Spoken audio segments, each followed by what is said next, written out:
పెళ్ళైనా పండగైనా వేడుక ఏదైనా పట్టుచీరల ప్రత్యేక వేదిక వారాహి సిల్క్స్.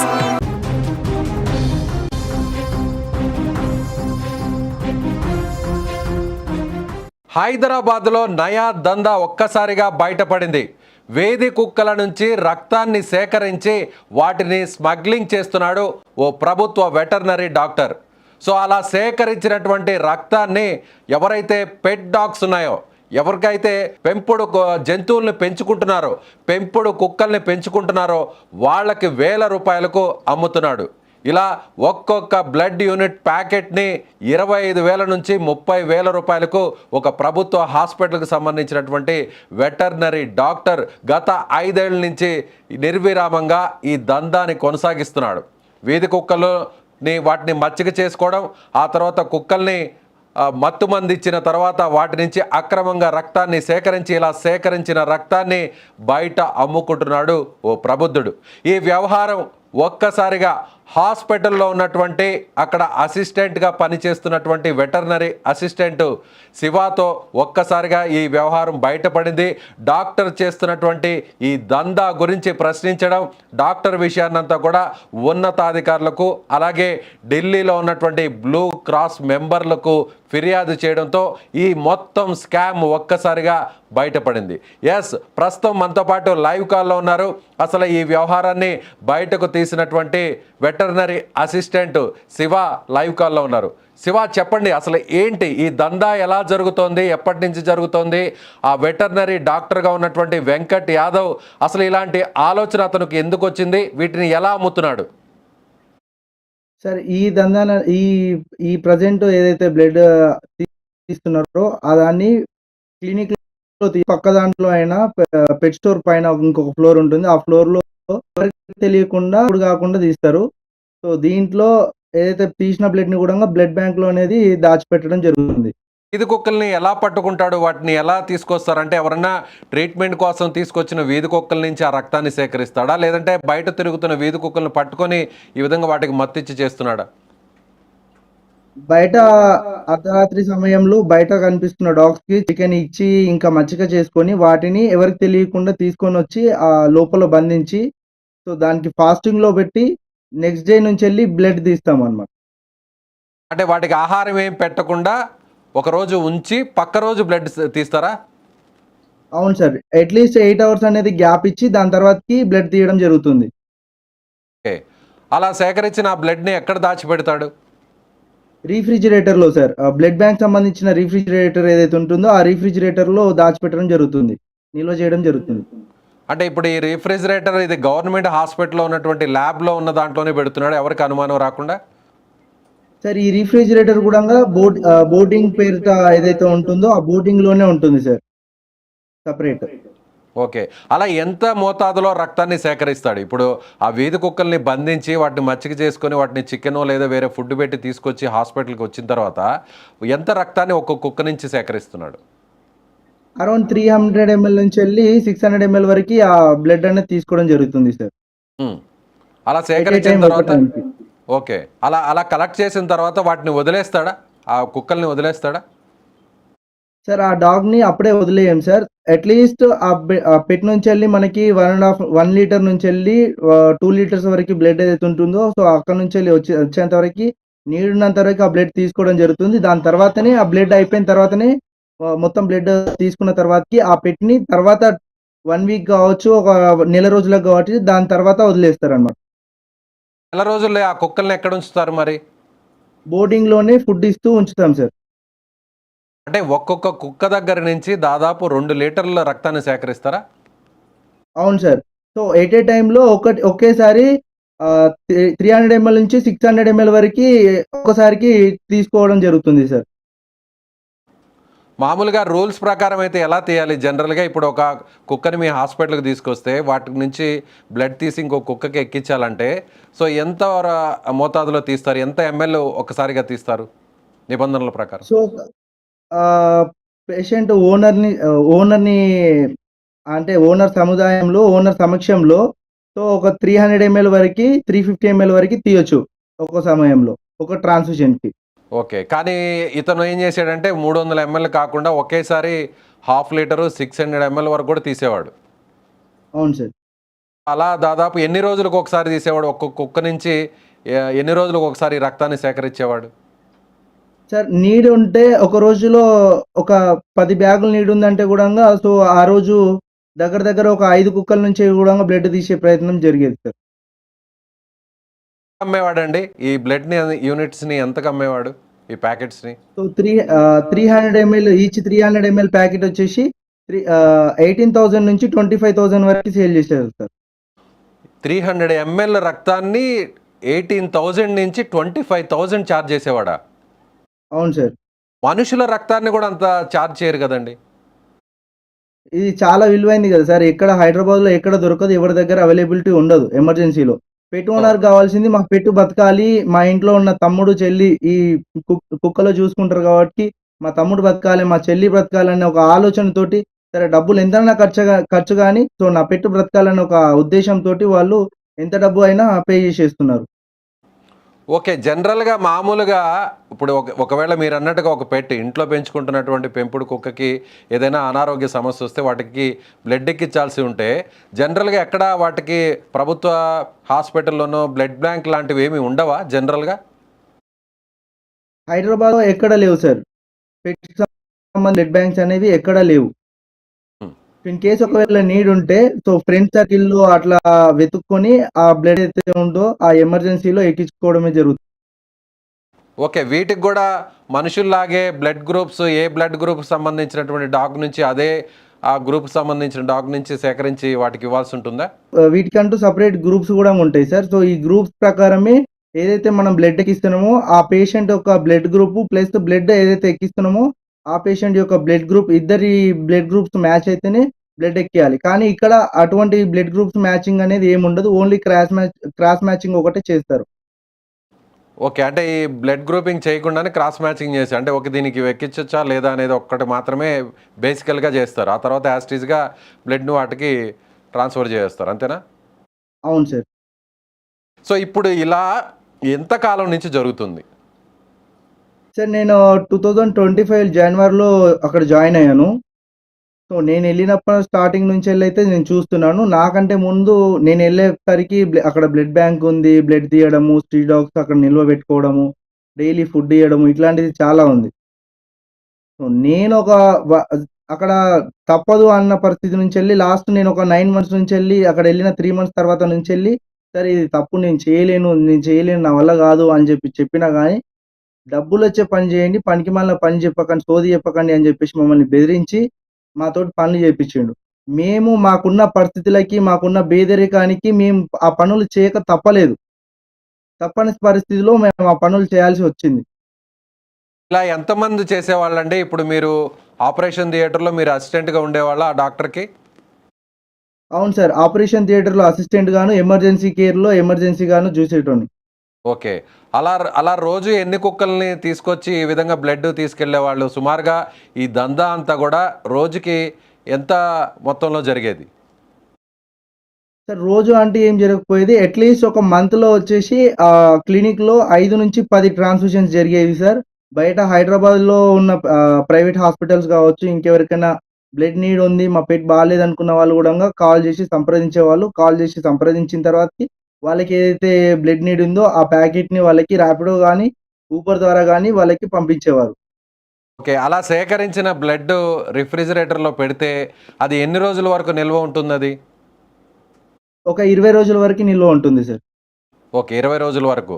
ఇప్పుడు వాటి నుంచి మీరు రక్తాన్ని దాదాపు ఒక 2 లీటర్ల వరకు కూడా సేకరించేవాళ్ళు కదా! ఒక్కొక్క వీధి కుక్క దగ్గర నుంచి. అలా మీ దగ్గర కనీసం ఒక 10, 20 రోజులు వాటిని ఉంచుకునేవాళ్ళు కదా! వాటికి ఎలాంటి ఆహారం పెట్టేవాళ్ళు? రోజుకి ఒకేసారి ఫుడ్ 3 టైమ్స్ ఫుడ్ గూడా గాదు. Only 1 time food. ఆఫ్టర్‌నూన్ 12కి ఇస్తే ఇంకా మళ్ళీ. అవి ఆకలితో అలమటించిపోయేవి కదా!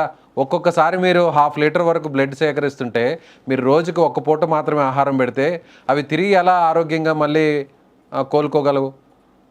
సో, వాటికి సంబంధించిన మెడిసిన్ ఏదైతే ఉందో మెడిసిన్ ఇచ్చేవాళ్ళం సార్. కొన్ని పెట్స్‌కి గూడంగా స్కిన్ ఇన్ఫెక్షన్స్ వచ్చి ఆహ్, చాలా బాధపడి చనిపోయే స్టేజ్‌కి గూడంగా ఎళ్ళినాయి కొన్ని పెట్స్ గూడంగా. కొన్ని అబ్బా! పెట్స్ అయితే అమానుషంగా చనిపోయినాయి గూడంగా సార్. ఇది సరైన ఆహారం లేకుండా వాటి బక్క చిక్కిపోవడం, వాటి నుంచి విపరీతంగా బ్లడ్ని సేకరించడం వల్ల రక్తం లేక వాటికి వేరే అనారోగ్యాలు సోకి స్కిన్ ఇన్ఫెక్షన్స్ అవి సోకి చనిపోయేవి. అవును సార్. అలా ఇప్పటి వరకు ఎన్ని కుక్కలు చనిపోయి ఉంటాయంటే మీరు పనిచేసినటువంటి ఈ 9 నెలలు సంవత్సర కాలంలో మీరు చూసిన పరిస్థితుల్లో? దగ్గర దగ్గర ఒక 15 నుంచి 20, 25 పెట్స్ సార్. 15-25. 25 కుక్కలు మీ కళ్ళ ముందే చనిపోయాయి. ఇలా రక్తం అవును కోసం సార్. తీసుకొచ్చి వాటిని బంధించినటువంటి కుక్కలు. ఒక రకంగా చెప్పాలంటే వాటిని బంధించడం అని చెప్పొచ్చా? అవును సార్, చెప్పొచ్చు. ఓకే. అలా మీరు సో, ఒక్కొక్క ఈ బంధించిన కుక్కలు సుమారుగా ఎన్నుండేవి? మొత్తం ఇప్పటివరకు ఎన్ని బంధించుంటారు? ఈ సంవత్సర కాలంలో ఒక 20 కుక్కలు చనిపోయాయి అంటున్నారు. అలా ఇప్పటి వరకు మీరు ఎన్ని పట్టుకొని ఎన్నింటిని మళ్ళీ వీధుల్లో వదిలేయడం జరిగింది? సుమారుగా మేము ఇప్పటివరకి ఒక 50 కుక్కల వరకి మేము చేసుంటాము. సో, దాంట్లో ఒక 10, 15 కుక్కలు వీధుల్లో అంటే లాస్ట్ స్టేజ్‌లో నడవలేని స్టేజ్‌లో గూడా తీసుకెళ్ళి వదిలేయడం జరిగింది. ఆ తర్వాత అవి కూడా చనిపోయి ఉంటాయి. సో, అవి చనిపోయాయా ఏంటి అనేది ఇంకా మిస్టరీ సార్. అసలు వీటిని ఎలా పట్టుకుంటారు? జనరల్‌గా వీధి కుక్కలు ఎవరి మాట వినవు. అవి ఎవరన్నా అన్నం పెట్టే వాళ్ళకి, ఆహారం పెట్టే వాళ్ళకి కాస్త విశ్వాసంగా ఉంటాయి. కానీ మీరేమో కొత్త వ్యక్తులు. వాటిని ఏ విధంగా మచ్చిక చేసుకొని హాస్పిటల్‌కి వాటిని బంధించి తీసుకొచ్చేవాళ్ళు? సార్, చికెన్ అనేది బాయిల్ చేసిన తర్వాతకి ఆ చికెన్ స్మెల్ చూసి పిలిస్తే దగ్గరికి రావడము. ఇంకా ఫుడ్ ఇచ్చి ఆహారంలో ఫుడ్ పెడిగ్రీ కావచ్చు, ట్రీట్స్ కావచ్చు. సో, ఇవి ఇచ్చినప్పుడు దగ్గరికి రావడం ఇట్లాంటివి జరిగేది సార్. దగ్గరకొచ్చినప్పుడు వాటిని పట్టుకొని లోపల తీసుకొని పోవడం అంతే. ఓకే. అంటే ఆ చికెన్ వాటికి పాపం వీధి కుక్కలు కాబట్టి సరైనటువంటి ఆహారం ఉండదు. మాంసాహారం వాటికి దొరకదు కాబట్టి ఒక్కసారిగా మీరు ఉడకబెట్టిన ఆ చికెన్‌ని తీసుకెళ్ళి వాటి ముందు ఆహారంగా పెడితే వాటిని ఒక్కసారిగా ఆ స్మెల్‌కి అవి నేరుగా మీ దగ్గరకొచ్చి ఆహారం తినేవి. ఆ తర్వాత వాటిని పట్టుకునేవాళ్ళా? అంటే బంధించేవాళ్ళా? వాటిని నెట్‌లో, వలలో ఏదన్నా మీరు బలవంతంగా బంధించేవాళ్ళా? లేదంటే మత్తిచ్చి తీసుకెళ్ళేవాళ్ళా? ఎలా వాటిని పట్టుకొని హాస్పిటల్‌కెళ్ళేవాళ్ళు? సార్, లీష్ ఉంటుంది. లీష్ తీసుకొని మెడలో ఏసి తీసుకెళ్ళేవాళ్ళం. ఇఫ్ ఇన్ కేస్ ఎవరికైనా డౌటొచ్చి అడుగుతారా అని జెప్పేసి గూడంగా కాలికి ఇమ్మీడియేట్‌లీ ఒక చిన్న ప్లాస్టర్ తీసుకొని కాటన్ పెట్టేసి ప్లాస్టర్ ఏసేవాళ్ళు. సో, ప్లాస్టర్ ఏసిన తర్వాతకి ఆ పేషెంట్ అనేది హాస్పిటల్ నుంచి పారిపోయి వచ్చిందని జెప్పేసి ఎవరన్నా అడిగితే వాళ్ళకి చెప్పడానికి ఒక ప్రూఫ్‌గా దాన్ని చేసుకొని లోపలికి తీసుకొని ఎళ్ళేవాళ్ళం. మీ హాస్పిటల్ ఎక్కడండి? హైదరాబాద్‌లో మీ హాస్పిటల్ ఎక్కడుంది? ఈ దందా ఏ హాస్పిటల్ కేంద్రంగా జరిగేది? Pets Care Super Speciality Hospital sir. Whisper Valley opposite sir. JRC Convention opposite. Okay. ఏ లొకేషన్‌లో ఉంటుంది ఇది? Near by Rayadurgam police station sir.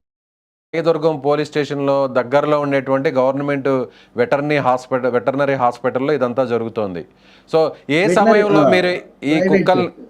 ఏ సమయంలో ఈ కుక్కలు మీరు పట్టుకునేవాళ్ళు? వీటికి నిర్దిష్టమైన టైం పీరియడ్ ఏమన్నా ఉండేదా మీకు అనుకూలంగా ఉండడానికి, ఎవరికి అనుమానం రాకుండా ఉండడానికి? వీటిల్ని ప్రధానంగా ఎక్కడెక్కడ పట్టుకునేవాళ్ళు? ఏ ప్రాంతాల్లో పట్టుకునేవాళ్ళు? Hospital near by locations sir. Wine shop గావచ్చు, ఇంకా ఫుడ్ రెస్టారెంట్స్ దగ్గర, సో, ఇంకా బస్ స్టాండ్ దగ్గర ఇట్లా పట్టుకునేవాళ్ళు సార్. పెట్రోల్ బంక్ హ్మ్. ఈ ఓకే. ప్రదేశాల్లో తీసుకున్నాం. వీటి నుంచి కొనుగోలు చేసేవాళ్ళు ఎవరైతే పెట్ ఓనర్స్ ఉంటారో, అంటే ఆ అనారోగ్యంతో ఉన్న వేరే కుక్కలకి వీటిని రక్త మార్పిడి చేయాలి గదా! వాళ్ళు ఎంత అవును సార్. ఇచ్చేవాళ్ళు? అడిగిన వెంటనే ఎంత అడిగినా ఇచ్చేసేవాళ్ళా? సార్, 18,000 నుంచెళ్ళి 25,000 వరకు చెప్పేవాళ్ళు. ఫస్ట్ 25,000 చెప్తే వాళ్ళు ఓకే. ఇఫ్ ఇన్ కేస్ ఆళ్ళు అఫోర్డబుల్ ఉన్నారంటే 25,000 కడితే ఓకే. ఇఫ్ ఇన్ కేస్ వాళ్ళు 25,000 కట్టలేరు అనుకుంటే వాళ్ళకి 25% డిస్కౌంట్ అట్లా చెప్పి ఆ బిల్ అనేది పే చేయించుకునేవాళ్ళు. బిఫోర్ ట్రాన్స్‌ఫ్యూజన్ అనేది వీళ్ళు బిల్ అనేది తీసుకుంటారు. సో, ఈ దందా అంతా కేవలం కొంతమందికే తెలుసా? లేదంటే హాస్పిటల్‌లో ఉన్నటువంటి మిగతా వాళ్ళందరూ కూడా తెలుసా? మొత్తం మీతో పాటు అంటే మీరు ఇది చేస్తున్నది తప్పు అని చెప్పి మీరు ముందే ప్రశ్నించారు. కాదు ఇది డబ్బులొస్తున్నాయి కాబట్టి చేయండి అంటే మీ ఆర్థిక అవసరాల కోసం కూడా మీరు అతను ఏం చెప్తే అది తలూపుతూ మీరు కూడా ఈ దారుణానికి ఒడిగట్టారు. అయితే మీరు ఎందుకు దీన్ని విభేదించారు? మధ్యలో ఎందుకు మీరు బ్రేక్ చేయాలనిపించింది? ఎందుకు మీరు ఎదురు తిరిగారు? చాలా పెట్స్ ఓనర్ పెట్స్ కావచ్చు, ఇంకా చాలామంది పేదవాళ్ళు గూడంగా ఎక్కడెక్కడి నుంచో విలేజ్‌ల నుంచెళ్ళి గూడంగా డిస్ట్రిక్ట్స్ నుంచి గూడంగా తీసుకొనొచ్చిన తర్వాతకి ఉన్నది లేనిది అంతా జెప్పి రిపోర్ట్స్ మార్చి ప్లేట్‌లెట్స్ పడిపోయినాయి, టిక్స్ కుట్టినాయి. దీనికి ప్లే ఇమ్మీడియేట్‌లీ ప్లేట్‌లెట్ ట్రాన్స్‌ఫ్యూజన్ చేయాలి, ఇమ్మీడియేట్‌లీ బ్లడ్ ట్రాన్స్‌ఫ్యూజన్ చేయాలి అని జెప్పేసి లాస్ట్ స్టేజ్‌లో గూడంగా బ్రతకని వాటికి గూడంగా చనిపోయే వాటికి గూడంగా ప్లేట్‌లెట్ ట్రాన్స్‌ఫ్యూజన్స్, బ్లడ్ ట్రాన్స్‌ఫ్యూజన్ చేసిన తర్వాత వితిన్ ఆ బిల్ కస్టమర్ పోయి కౌంటర్ దగ్గర బిల్ కట్టేసి వచ్చిన హాఫ్ అన్ అవర్‌కే పెట్ చనిపోవడము, ఎక్కించిన ఏదైతే బ్లడ్ ట్రాన్స్‌ఫ్యూజన్ అయితుందో ఆ పెట్ చనిపోవడము, ఓనర్స్ బాధపడడము ఇట్లా చాలా జరిగాయి సార్. ఇదొకటే కాకుండా మంచిగున్న పెట్స్ గూడంగా తర్వాతకి దాని నుంచెళ్ళి వాటికి ఒక ఇన్ఫెక్షన్ లాగా రావడము, బ్లడ్‌లో ఇన్ఫెక్షన్ వచ్చి చనిపోవడము 6 మంత్స్‌కి, 2 మంత్స్‌కి అట్లా గూడా చాలా పెట్స్ జరిగాయి సార్. ఇంకొకటి మేమేదైతే బ్లడ్ తీస్తున్నామో ఆ పెట్స్ గూడంగా మొత్తం డీల్ అయిపోయి చ చచ్చి చచ్చి కొన్ని పెట్స్ అయితే చనిపోయాయి. కొన్ని పెట్స్ అయితే మొత్తం లేవలేని స్థితిలో ఉన్నాయి. కొన్ని పెట్స్ అయితే స్కిన్ ఇన్ఫెక్షన్ వచ్చి చాలా అసలు ఇదైపోయినాయి సార్. నేను బ్రతికింది నేను ఒక 4 ముద్దలు అన్నం తింటున్నానంటే పెట్స్ ద్వారానే తింటున్నా కాబట్టికి నాకు ఆ విశ్వాసం ఉంది కాబట్టికి నేను ముందుకొచ్చినా సార్. ఇలా మీతో పాటు ఎంతమంది కలిసి ఈ దందా చేసేవాళ్ళండి? ఆ డాక్టర్ వెంకట్ యాదవ్‌తో పాటు మీరు ఇంకా మొత్తం ఈ టీమ్‌లో ఎంతమంది ఉండేవాళ్ళు సభ్యులు? సో, మా టీమ్‌లో వచ్చేసి దగ్గర దగ్గర మేము వెటర్నరీ అసిస్టెంట్స్ 8 మందిమి సార్. ఈ 8 మందికి తెలుసా ఇదంతా? 8 మంది చేసేవాళ్ళా ఈ దందా అంతా? 8 మందికి తెలుసు సార్. ఇక్కడ ఆ హాస్పిటల్‌లో పనిచేసే 8 మందికి తెలుసు. ఇంకా అక్కడ వర్క్ చేసే క్లీనర్స్ అండ్ డాక్టర్స్ ప్రతి ఒక్కరికి తెలుసు సార్. ఓకే. ఎవరు కూడా ఇది తప్పు అని ప్రశ్నించలేదా? ఎవరు కూడా ఉన్నతాధికారులకు చెప్పే ప్రయత్నం చేయలేదా? లేదంటే ఉన్నతాధికారులకు కూడా ఇందులో వాటా ఉందంటారా? వాళ్ళకి కూడా ఏదన్నా ముడుపులు ముట్టజెప్పి సో వాళ్ళని కూడా ఈ దందాకి వినియోగించుకునేవాళ్ళా? ఎలాంటి ఇబ్బంది లేకుండా? సార్ వీళ్ళందరూ అంటే నాతో పాటు పనిచేసే వాళ్ళు డాక్టర్స్ గావచ్చు, వెటర్నరీ అసిస్టెంట్స్ గావచ్చు వీళ్ళందరూ బయటికి రాకపోవడానికి అంటే వీళ్ళందరి దగ్గర ఉన్న సర్టిఫికేట్స్ ఒరిజినల్ సర్టిఫికేట్స్ ఏవైతే ఉంటాయో ఒరిజినల్ సర్టిఫికేట్స్ అందరి స్వాధీనం చేసుకున్నాడు. సో, మీరు 3 మంత్స్ సాలరీ అన్నా డిపాజిట్ చేయండి. లేదంటే మీ ఒరిజినల్ సర్టిఫికేట్స్ అన్నా డిపాజిట్ చేయండి అని చెప్పేసి చెప్పారు. సో, చెప్పిన తర్వాతకి ఎవరైతే సాలరీ కోసం ఒరిజినల్ సర్టిఫికేట్ ఇచ్చారో వాళ్ళందరూ అక్కడనే ఇరికిపోయారు. సో, అందుకే ఇష్టం బయటికి రావట్లేదు. ఇష్టం లేకపోయినా కూడా బలవంతంగా చేయాల్సిన పరిస్థితి. ఎందుకంటే వాళ్ళకి సంబంధించిన ఎడ్యుకేషనల్ సర్టిఫికేట్స్ అన్నీ కూడా అతని వద్ద ఉంచుకొని బ్లాక్‌మెయిల్ చేస్తున్నాడు కాబట్టి ఇష్టం లేకుండా కూడా పని చేస్తున్నారు. అవును సార్. సో మొత్తం 9 మంది అసిస్టెంట్స్, డాక్టర్స్ ఎంతమంది ఉన్నారు? ఈ వెంకట్ యాదవ్ అనే అతను మెయిన్ డాక్టర్. అతని డిజిగ్నేషన్ ఏంటి? Surgery sir. MVSc surgery. Veterinary surgeon అతను. అంతేనా? వెటర్నరీ అవును సార్. Veterinary surgeon. ఓకే. అతనితో పాటు మిగిలిన డాక్టర్స్ ఇంకెంతమంది ఉన్నారు ఈ నెట్వర్క్‌లో? సో, అతనితో పాటు డాక్టర్ షిరీన్ గావచ్చు, ఇంకా చాలా అంటే డాక్టర్ షిరీన్ మ్యామ్ వచ్చేసి అల్ట్రాసౌండ్. సో, ఆ మేడం గూడంగా అల్ట్రాసౌండ్ ప్రాక్టీస్ స్ట్రీట్ డాగ్స్ పైన చేస్తుంది సార్. సో, దగ్గర దగ్గర స్ట్రీట్ డాగ్స్ క్లాసెస్ అనేది ఒక ఇప్పటివరకు ఒక 50 మంది డాక్టర్లు ప్రాక్టీస్ జేషుంటారు. స్ట్రీట్ డాగ్స్ పైన మీరు చూడొచ్చు సార్ వాళ్ళ వెబ్‌సైట్‌లోనే Pets Care Super Speciality Hospital వెబ్‌సైట్‌లో ఇన్‌స్టాగ్రామ్‌లో, యూట్యూబుల్లో మీరు చూడొచ్చు. మొత్తం స్ట్రీట్ డాగ్స్ ఏదైతే ఉందో వాటిని పడుకోబెట్టి ఇయ్యాల్సిన సడిషన్ కంటే, ఇయ్యాల్సిన మత్తు మందు కంటే ఎక్స్‌ట్రా ఓవర్ డోస్ ఇచ్చి ఒక 15, 20 నిమిషాలు చేయాల్సిన సర్జరీకి అయితే యూజ్ చేస్తామో అటువంటి డ్రగ్ గంటలు గంటల తరబడి 5 గంటలు, 6 గంటల తరబడి ఈ వాళ్ళని పడుకోబెట్టి అంతంత మెడికేషన్ ఇచ్చి, సడిషన్ ఇచ్చి వాళ్ళని స్కాన్ చేసి ఆ ట్రైనింగ్ సెంటర్‌లో గూడా నడిపిస్తున్నారు సార్. అంటే ఇప్పుడు ఇతను గవర్నమెంట్ హాస్పిటల్‌లో సర్జన్‌గా పనిచేస్తూ ప్రైవేటు క్లినిక్ కూడా ఉండేదా? వెటర్నరీ క్లినిక్ ఉండేదా ఇతనికి? సార్ 24 అవర్స్ హాస్పిటల్‌లోనే సార్. సో, హాస్పిటల్‌లోనే ఉంటాడు. ఇంత పెద్ద హాస్పిటల్‌లోనే సార్ ఉంటారు. సో, ఎప్పుడు గూడంగా గవర్నమెంట్ డ్యూటీకి అటెండ్ అయినట్టు ఎప్పుడు మాకు కనిపించేది గాదసలు. అంటే ఇప్పుడు మీరు చెప్తున్న ఈ దందా అంతా కూడా ప్రభుత్వ హాస్పిటల్‌లో కాకుండా తన సొంత హాస్పిటల్‌లో చేసేవాడు. అవును సార్. సొంత హాస్పిటల్ అయిన Pets Care Super Speciality Hospital చేసేవాడు. Pets Care Super Speciality Hospital అనే దాన్ని పెట్టి ఈ దందా అంతా కూడా చేసేవాడు. అవును సార్. అందులోనే కుక్కలకు సంబంధించినటువంటి బంధించడం, అందులోనే వాటికి ఫుడ్ పెట్టడం, అందులోనే బ్లడ్ తీయడం, అందులోనే అమ్మడం ఇదంతా కూడా మొత్తం అతను ప్రైవేట్ హాస్పిటల్‌లోనే జరుగుతుంది. అవును సార్. ఎక్కడుంటుంది ఇది? ఏ ఏరియాలో అన్నారు? మళ్ళీ ఒకసారి చెప్పండి. Pets Care Super Speciality hospital opposite JRC convention Whisper valley Shaikpet. ఇతను ఎక్కడ ఏ గవర్నమెంట్ హాస్పిటల్‌లో పనిచేసేవాడు ఇతను? Kanakamamidi village sir. ఎక్కడ? మళ్ళీ ఒకసారి రిపీట్ చేయండి. కనకమామిడి విలేజ్ మొయినాబాద్ మండలం సార్. ఓకే. మొయినాబాద్ మండలంలో ఉన్న కనకమామిడి విలేజ్‌లో ఉన్న ప్రభుత్వ వెటర్నరీ హాస్పిటల్‌లో పనిచేస్తూ అక్కడికి అతను ఎప్పుడు కూడా ఆ ఉద్యోగం కోసం అక్కడ విధులు నిర్వహించకుండా ఇక్కడ హైదరాబాద్‌లో ఉన్నటువంటి తన సొంత ప్రైవేట్ క్లినిక్‌లో ఈ దందా అంతా కూడా నడిపేవాడు. ఆ ప్రైవేట్ క్లినిక్‌లో మీరందరూ కూడా పనిచేసేవాళ్ళు. అంతేనా? అవును సార్. ఓకే. మీతో పాటు మొత్తం 10 మంది వరకు ఉన్నారు ఇందులో. అవును సార్. ఓకే. మీరు బయటకొచ్చి ఎలా కంప్లెయింట్ చేశారు? ఈ విషయాన్ని ఎలా వెలుగులోకి తీసుకొచ్చారు? ఎవరెవరికి మీరు ఈ విషయం మీద ఫిర్యాదు చేశారు? నేను బయటికి వచ్చిన తర్వాతకి నేను పోలీస్ స్టేషన్‌లో రాయదుర్గం పోలీస్ స్టేషన్‌లో కంప్లెయింట్ ఇచ్చాను సార్. కంప్లెయింట్ ఇచ్చిన తర్వాతకి వాళ్ళు పిటి కేస్ కింద ఏసేసి సార్‌ని పిలిపించి వెంకట్ యాదవ్ సార్‌ని పిలిపించిన తర్వాతకి సో, ఏం లాభం లేదు. అక్కడ పోలీసులు గూడంగా అక్కడున్న సీఐ గూడంగా వెంకట్ యాదవ్ సార్‌కి మద్దతుగా పలికి మమ్మల్ని బెదిరించి మమ్మల్ని పంపించేశాడు. అక్కడి నుంచెళ్ళి కేసును పిటి కేస్ కింద కొట్టేయడం జరిగింది. ఓకే. సో, దాని తర్వాతకి మేము ఒక 15 డేస్ టైం తీసుకొని ఏం చేయాలో అర్థం గాక ఎవరిని కలిసినా గానీ అసలు ఎవరు సపోర్ట్ చేయట్లేదు. మీరు పెద్దవాళ్ళతో పెట్టుకుంటున్నారు. వాళ్ళు చాలా పెద్ద నెట్‌వర్క్ ఉంది వాళ్ళకి. మీరు వాళ్ళని ఏం చేయలేరు అని చెప్పేసి మమ్మల్ని భయపెట్టడము, భయభ్రాంతులకు గురి చేయడం జరిగింది. సో, ఇట్లా కాదని చెప్పేసి నేను నాకు తెలిసిన కొంతమంది అంటే నెట్‌వర్క్ ఏదైతే ఉంటుందో సో, నెట్‌వర్క్ ద్వారా మేనకా గాంధీ మ్యామ్ యొక్క మెయిల్ ఐడీ తీసుకొని మేనకా గాంధీ మేడంకి నేనే స్వయంగా మెయిల్ చేయడం జరిగింది. సో, దాని తర్వాత మేనకా గాంధీ మేడం ఎంక్వైరీ చేశారు. మేనకా గాంధీ గారంటే బ్లూ క్రాస్‌కి మొత్తం ఓవరాల్‌గా ఇండియా వైడ్ హెడ్‌గా ఉన్నారు ఆమేనా? రాజీవ్ గాంధీ కుటుంబానికి అవును సార్. సంబంధించిన ఆమేనా? అవును సార్. అన్నారు. ఆమె నుంచి ఎలాంటి రెస్పాన్స్ వచ్చింది? సో, నేను పెట్టిన ఏదైతే మెసేజ్ పెట్టానో, మెసేజ్ పెట్టిన వితిన్ 24 అవర్స్‌లోనే నాకు కాలొచ్చింది. కాలొచ్చిన తర్వాతకి సో, మ్యామ్‌కి నేను టోటల్ ఎక్స్‌ప్లెయిన్ చేశాను. చేసిన తర్వాతకి మ్యామ్ వెంకట్ యాదవ్ సార్‌కి వీడియో కాల్ చేశారు. వీడియో కాల్ చేసి మాట్లాడారు. మాట్లాడిన తర్వాతకి ఇట్లా హాస్పిటల్‌లో జరుగుతుందంట కదా! మీరు ఇదంతా ఇల్లీగలే చేస్తున్నారు. మీ పైన ఒక పెద్ద కేస్ పడుతుంది. నేను ఒక కమిటీ ఏస్తున్నా అని చెప్పేసి మ్యామ్ ఒక మెసేజ్ అయితే వాళ్ళకిచ్చారు. ఇచ్చిన తర్వాతకి అతను మాకు కాల్ చేసాడు. చేసిన తర్వాతకి "సార్ ఏమైంది బాబు మీరు ఇట్లా కంప్లెయింట్ ఇచ్చారంట మేనకా గాంధీ మేడంకి ఇట్లా కంప్లెయింట్ ఇచ్చారు. ఏంది? ఏం సంగతి?" అని చెప్పేసి మమ్మల్ని అడిగాడు. భయపెట్టించాడు. భయపెట్టించిన తర్వాతకి "సార్ మేము మేనకా గాంధీ దగ్గరికి మేమేం పోలేదు. సో, ఇఫ్ ఇన్ కేస్ మీకేమైనా ప్రాబ్లమ్ ఉంటే మేనకా గాంధీ మేడం తోటి ఒకసారి మీకు ఎక్కడి నుంచొచ్చింది ఏంటి?" అని చెప్పేసి మీరు మేనకా గాంధీ మేడంని అడగండి అని చెప్పేసి నేను భయపడుతూనే సార్‌తో ఆన్సర్ ఇచ్చాను. రైట్. ఇప్పుడు ప్రెజెంట్ అతన్ని ఏమన్నా అరెస్ట్ చేయడం గానీ, సస్పెండ్ చేయడం గానీ ఏమన్నా జరిగిందా? హాస్పిటల్ మూసివేయడం లాంటిది ఏమన్నా జరిగిందా?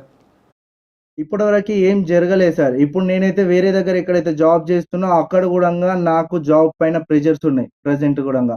ఈరోజు గూడంగా నేను ఒక న్యూస్‌లో నిన్న సాయంత్రం నేను చెప్పడం జరిగింది. సో, ఇట్లా జరుగుతుంది సార్ అని చెప్పేసి ఒక ఇంటర్వ్యూ ఇయ్యడం జరిగింది. ఇంటర్వ్యూ ఇచ్చిన తర్వాత గూడంగా నేను ప్రస్తుతం ఎక్కడైతే పని చేస్తున్నో ఆ హాస్పిటల్ యజమానికి గూడా ఫోన్ చేసి, సో, "నువ్వు ఒక డాక్టర్ అయ్యుండి ఆ అబ్బాయికి ఎట్లా సపోర్ట్ చేస్తావు" అని చెప్పేసి సో, నా పైన ఒక ప్రెషర్ అనేది తీసుకురావడం జరిగింది. ఈరోజు నాకు జాబ్ గూడా పోయే అవకాశాలున్నాయి సార్. రైట్. ఓకే. ఫైనల్‌గా ఏం చెప్పదలుచుకున్నారు? మీరైతే చాలా ఒక రకంగా చెప్పాలంటే మూగజీవాల ప్రాణాలతో వాటిని ఆడుకున్నారు. చాలామంది మూగజీవాలని ప్రాణాలు తీశారు. కొన్నిటికి పూర్తిగా బక్క చిక్కిపోయి అనారోగ్యంతో అవి పాపం ఎంతో హింసకు గురయ్యాయి. సో, అంత పాపానికి ఒడిగట్టారు. సో, మీరు ఫైనల్‌గా ఏం చెప్పదలుచుకున్నారు? సార్ ఈ స్ట్రీట్ డాగ్స్ అనే లైఫ్ సేవ్ చేయాలి సార్. వీటి ప్రాణాలతోటి ఆడుకోవడం అనేది చాలా బాధాకరం. నేనైతే చాలా అంటే చాలా బాధపడుతున్నా సార్. నేనైతే లైఫ్‌లో నేను ఒక 4 ముద్దలు అన్నం తింటున్నా అంటే ఈరోజు వాటిపైన అన్నం తింటున్నా. కానీ ఇంత దారుణానికి ఒడిగట్టి ఇంత పాపం చేస్తామని చెప్పేసి ఎప్పుడు అనుకోలేదు. సో, అనుకోని విధంగా మేమైతే బాధపడుతున్నా. చాలా అంటే చాలా బాధపడుతున్నా. ఇఫ్ ఇన్ కేస్ హైదరాబాద్‌లో కాదు ఎక్కడ కూడా ఇటువంటివి జరగొద్దని చెప్పేసి ఉద్దేశంతోటే ఈ విషయాన్ని అందరి దృష్టికి తీసుకురావడం జరిగింది. రైట్ అండి. ఓకే. Thank you. సో, ఇది వెటర్నరీ అసిస్టెంట్ శివ ఇప్పుడు ఎవరైతే మనకి లైవ్ కాల్లో మొత్తం జరిగినటువంటి దందా గురించి వివరించారో ఈ శివానే ఇది చేస్తున్నటువంటి విషయం అంతా కూడా ఇది పాపం, తప్పు.